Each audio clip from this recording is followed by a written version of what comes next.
Sabe o que de fato mantém uma sociedade unida? Não é só a cultura ou a língua, é um sistema. Um sistema bem complexo que a gente chama de direito. Hoje, a gente vai um pouco além dos tribunais e dos livros de lei para tentar entender a essência desse sistema e como ele, bem quietinho, molda cada aspecto da nossa vida. Olha, tudo começa com essa pergunta, que é fundamental. Como é que a gente organiza a convivência em uma escala gigantesca?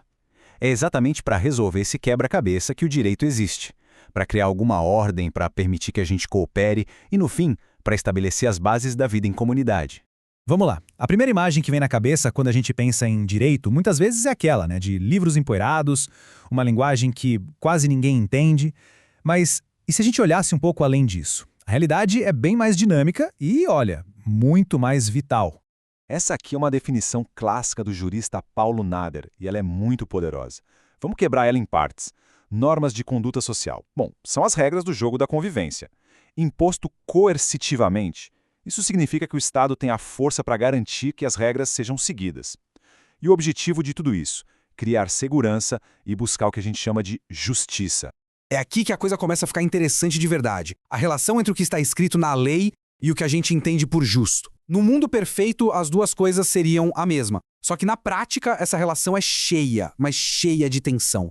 Essa frase é a chave de tudo. Ela basicamente admite que o sistema legal, por mais bem intencionado que seja, pode acabar gerando resultados que não batem com o nosso ideal de justiça.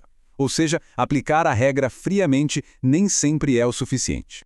Agora, olhem que interessante essa representação visual do conflito. De um lado está o vade-mecum, o livrão com as regras escritas, aquilo que é palpável. Do outro, a estátua da justiça, que representa um ideal, algo abstrato, uma aspiração. O direito vive exatamente nessa tensão, entre o que é concreto e o que é ideal. E essa tensão é tão, mas tão antiga que deu origem a duas grandes correntes de pensamento. O justnaturalismo, que acredita que existe uma justiça universal, algo que está acima das leis criadas pelos homens, e o positivismo, que foca na lei como ela é, na norma que o Estado impôs, não importa se ela é justa ou não. Certo. Depois de entender essa tensão toda, vem uma pergunta mais prática. Afinal, de onde vêm as leis? Como é que um acontecimento do dia a dia vira um artigo de código? Vamos dar uma olhada nessa anatomia. A pergunta parece simples, né? Mas a resposta revela a essência de como o direito funciona, quase como um espelho da sociedade. E a resposta está aqui, nessa receita de 3 ingredientes. Tudo começa com um fato social, um evento real que precisa de regras. Depois a gente passa esse fato por um filtro, que são os valores da nossa sociedade, aquilo que a gente acredita ser certo. E o resultado dessa mistura é a norma jurídica, ou seja, a lei escrita. Fato, valor e norma. É assim que nasce o direito. Ok, a gente já viu como uma lei é feita. Agora, vamos dar um passo para trás para enxergar como todas essas leis se encaixam num sistema maior. E o mais importante, como isso tudo dá poder para nós como indivíduos. Essa estrutura aqui é tipo o esqueleto do sistema jurídico. Ela é conhecida como pirâmide de Kelsen. E lá no topo, como a regra suprema, está a Constituição. Qualquer outra lei, decreto, qualquer coisa, para valer, precisa estar de acordo com ela. É isso que dá coerência e lógica para o sistema inteiro. Mas tá, como é que essa pirâmide gigante se conecta com a vida de cada um? A resposta está no tal do direito subjetivo. É o poder que a lei nos dá para agir e para exigir alguma coisa. É a ferramenta que transforma as regras abstratas do sistema em uma proteção real para os nossos interesses. Claro que nenhum sistema é perfeito, e com o direito não seria diferente. É um sistema complexo, feito por pessoas, e por isso mesmo ele pode ter falhas, desafios e até contradições internas. Um dos maiores perigos é o que a gente chama de tecnicismo. Sabe o que é? É quando o foco fica tão grande em aplicar a regra de forma fria, eficiente, que se esquece do propósito final, a justiça. O direito corre o risco de virar uma máquina burocrática, de perder a sua alma. E essas rachaduras no sistema podem vir de vários lugares.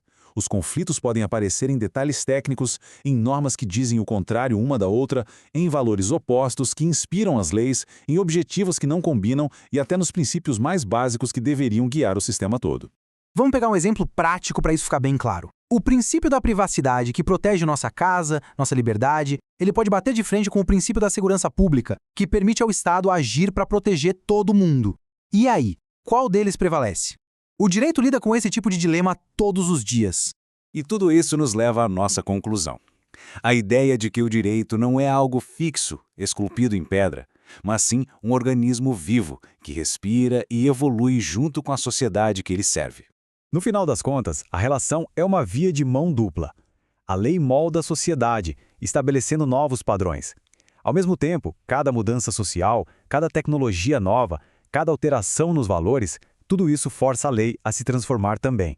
É uma dança constante de adaptação. Vamos voltar para a nossa imagem do começo. Olhando para ela agora, a gente não vê só uma cidade. A gente vê um ecossistema complexo, governado por essa interação constante entre fatos, valores e normas, sempre tentando equilibrar os direitos de cada um com a necessidade de uma ordem coletiva. E a gente termina com essa provocação. Se a lei é um reflexo de quem nós somos como sociedade, a pergunta que fica não é só sobre o que o direito é hoje, mas sim o que nós queremos que ele seja no futuro. Uma pergunta para todos nós refletirmos.